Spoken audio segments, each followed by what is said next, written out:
तर एक ब्रेकिंग बातमी आहे मुंबईतून। मुंबईच्या पायधुनी परिसरामध्ये विषबाधेमुळे एकाच कुटुंबातील चौघांचा मृत्यू झालाय। कुटुंबाने बिर्याणीनंतर टरबूज खाल्ल्याची माहिती मिळते। शवविच्छेदन अहवाल प्राप्त झाल्यानंतरच मृत्यूचं कारण समोर येईल अशी देखील माहिती मिळते।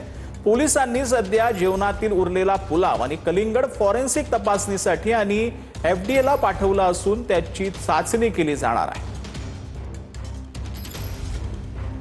जे मार्ग पोलीस ठाण्याच्या हद्दीमध्ये एकाच कुटुंबातील 4 जणांचा विषबाधा झाल्यामुळे मृत्यू झालेला आहे। रात्रीच्या सुमारास त्यांनी पुलाव खाल्लेला होता आणि त्यानंतर कलिंगड मध्यरात्रीच्या सुमारास खाल्लेलं होतं। मात्र यानंतर त्यांना उलटी आणि जुलाब सुरू झाले आणि एकाच कुटुंबातील पती पत्नी आणि त्यांच्या 2 चिमुकल्या मुलींचा मृत्यू झालेला आहे। सध्या जे मार्ग पोलीस ठाण्यामध्ये या प्रकरणी अपघाती मृत्यूची नोंद करण्यात आलेली आहे आणि त्या सगळ्या प्रकरणाची चौकशी केली जाते आहे। काही वेळापूर्वी जे मार्ग पोलीस ठाण्याचं पथक या ठिकाणी पोहोचलेलं होतं आणि त्यांच्या घराच्या आजूबाजूला राहणाऱ्या सगळ्या शेजाऱ्यांची सुद्धा चौकशी केली जाते आहे। ही ती मोगल इमारत आहे आणि याच इमारतीच्या दुसऱ्या मजल्यावरती अब्दुल्ला डोकाडी आहे, त्याचबरोबर त्यांची पत्नी आणि 16 आणि 13 वर्षांच्या 2 मुली ज्या शाळेत शिकत होत्या, त्यांचा सगळा परिवार राहत होता। जे कलिंगड त्यांनी खाल्लेलं होतं त्या कलिंगडचा भाग हा फॉरेन्सिक टीम त्याचबरोबर FDA म्हणजे अन्न व औषध प्रशासन विभाग जे आहे ते सुद्धा त्यांच्याकडनं सुद्धा तपासलं जात आहे आणि त्यांच्या मृत्यूची कारणं ही सध्या शोधली जात आहेत। मात्र इमारतीच्या खाली आपण पाहतो की स्थानिक रहिवासी जे आहेत ते सुद्धा आता जमलेले आहेत आणि या सगळ्या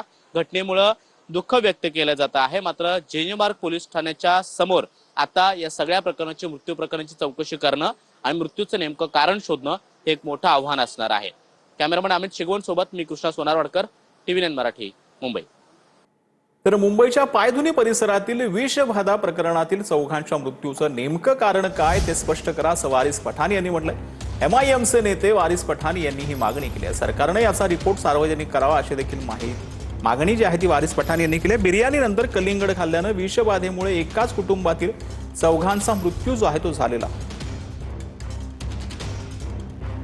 मुख्यमंत्री और मुंबई पुलिस कमिश्नर इस तमाम चीज की इंक्वायरी करें कि असल में हुआ क्या था, किस चीज ने इनकी जान ली है कि परिवार के 4 लोगों की जान इस तरह चले जाना ये अच्छी बात नहीं है, सही बात नहीं है। वाटरमेलन खाने से हुआ या कोई और कारण है, जो भी चीज है तो उसकी पूरी जांच पड़ताल करे महाराष्ट्र की सरकार और रिपोर्ट सार्वजनिक करे ताकि आने वाले दिनों में इस तरह की घटना से लोग बच सके। तो हमारी मांग यही है कि सरकार इसकी जांच रिपोर्ट तैयार करे कि क्या वजह थी, असली वजह इनकी मौत की और जनता के।